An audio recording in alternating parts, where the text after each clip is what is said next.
Olá, quarto ano, boa tarde! Vamos para a nossa aula de História? Hoje eu vou fazer a explicação para vocês da página 30, que está falando lá sobre a riqueza doce do Brasil, a cana-de-açúcar.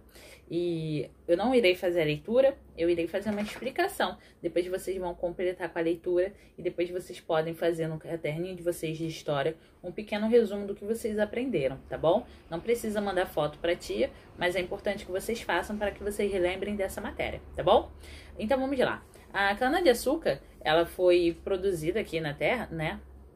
Foi cultivada aqui na terra, no território brasileiro pelos portugueses, que lá na época da colonização perceberam que o terreno, né, por conta do clima brasileiro, ia ser muito fértil para o cultivo da cana-de-açúcar. E o açúcar, naquela época, era um produto extremamente valorizado lá na Europa.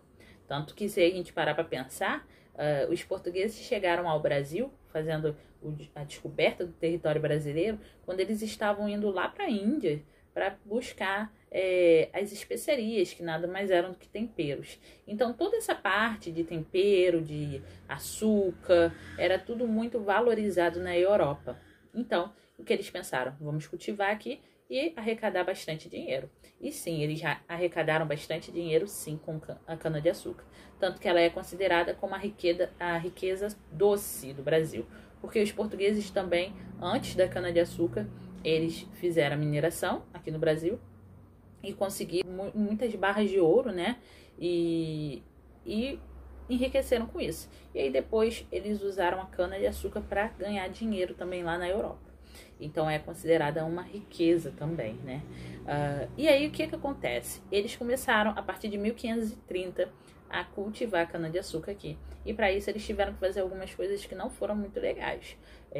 Primeiro de tudo, eles tiveram que destruir algumas vegetações naturais, né? Espaços, para que eles pudessem fazer as fazendas. E cada fazenda tinha que ter um espaço muito grande, porque ela precisava de toda uma estrutura e também precisava do espaço para o cultivo, que tinha que ser um espaço muito grande para eles poderem cultivar grandes quantidades. E não tinha só uma fazenda de cana-de-açúcar aqui, tinham várias. Bom, as fazendas, elas são chamadas de engenho. O engenho é o local onde era produzido o açúcar, né? Onde tinha o cultivo da cana-de-açúcar.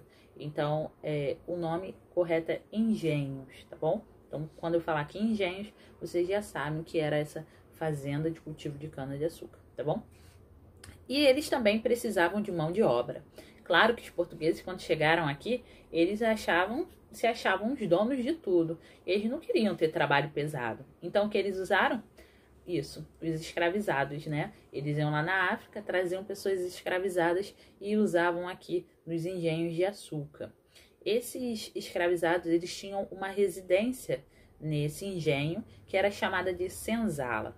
A senzala, ela era como se fosse um galpão muito grande, onde eles todos dormiam ali juntos. Não tinha separação de quarto, sala, cozinha, banheiro, ou cada família em uma casa, não. Todos eles moravam juntos. Eles produziam redes para que pudessem ter onde dormir. Caso contrário, eles teriam que dormir no chão, porque os portugueses não se preocupavam com o bem-estar e a qualidade de vida dos escravizados. Eles apenas queriam que eles trabalhassem, né? E muito. Então, a senzala não era um lugar confortável. Era ali apenas a moradia onde eles podiam dormir e tentar descansar um pouco para trabalhar suas jornadas cansativas e explorativas de trabalho, né? E também no engenho tinha a Casa Grande. A Casa Grande recebe esse nome porque ela realmente era uma casa grande. Era onde ali o dono do engenho morava junto com a sua família. Era a casa principal do dono do engenho. No engenho também precisava do espaço para ter a plantação, né? Então a maior parte era usada para o cultivo realmente da cana-de-açúcar. Eles não faziam açúcar como a gente conhece hoje, né? Eles pegavam a cana-de-açúcar, eles levavam para moenda, que era onde eles moíam.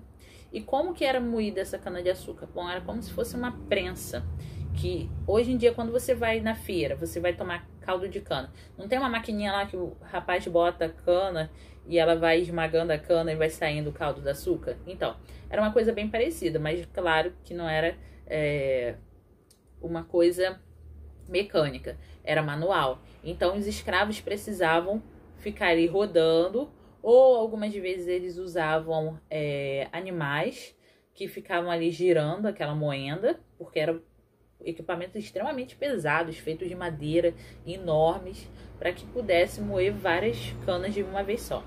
E algumas fazendas, como a gente pode ver no desenho da página 30, tinham as rodas d'água que, ao girar ali no rio, ela também ia fazendo girar lá a moenda. Então, algumas fazendas, alguns engenhos, era assim que funcionava. Mas na grande maioria, a moenda era pelos escravos ou pelos animais, tá bom? E aí os escravos precisavam ali ficar fazendo aqueles animais também ficar girando. Então era uma coisa assim que fazia realmente eles trabalharem muito, tanto os humanos quanto os animais, né? E aí depois que eles moíam essa cana de açúcar, eles levavam aquele caldo que a gente bebe hoje, né? Eles levavam aquele caldo para a cozinha do engenho e ali eles faziam aquele melaço. E depois eles pegavam esse melaço, colocavam no sol, secava, ia ficar como se fosse uma barra, né? Como se fosse uma barra de açúcar, assim, uma coisa assim, meio uma barra, que é tipo aquela rapadura, sabe? Assim, uma coisa meio assim. E aí eles embalavam e enviavam para a Europa, porque não era esse produto industrializado que a gente tem hoje do açúcar, assim, cristalino. E aí o melaço, eles usavam pedrinhas de melaça nas coisas que eles precisavam adoçar, em café e tal, que o café também era, né, muito consumido naquela época. Então era assim que funcionava um engenho. O engenho a cana-de-açúcar foi importante para o Brasil, para que o Brasil enriquecesse, sim, mas em compensação também teve seus lados ruins, né? Tudo na vida tem um lado bom e um lado ruim. Então a gente não pode apenas falar assim, foi muito bom para o Brasil porque o Brasil enriqueceu. Foi muito bom, mas também tiveram altos custos, como o desmatamento da vegetação natural e também o uso, né, do trabalho escravo, onde os escravos sofreram bastante nesses engenhos, tá bom? Então vocês podem produzir no caderno de vocês de história, coloquem a data, o cabeçalho, um resuminho da nossa aula, do que vocês aprenderam, do que vocês entenderam, e façam também um desenho sobre a fazenda dos engenhos, tá bom? Os engenhos de açúcar. Combinado? Um beijo grande e até a próxima aula!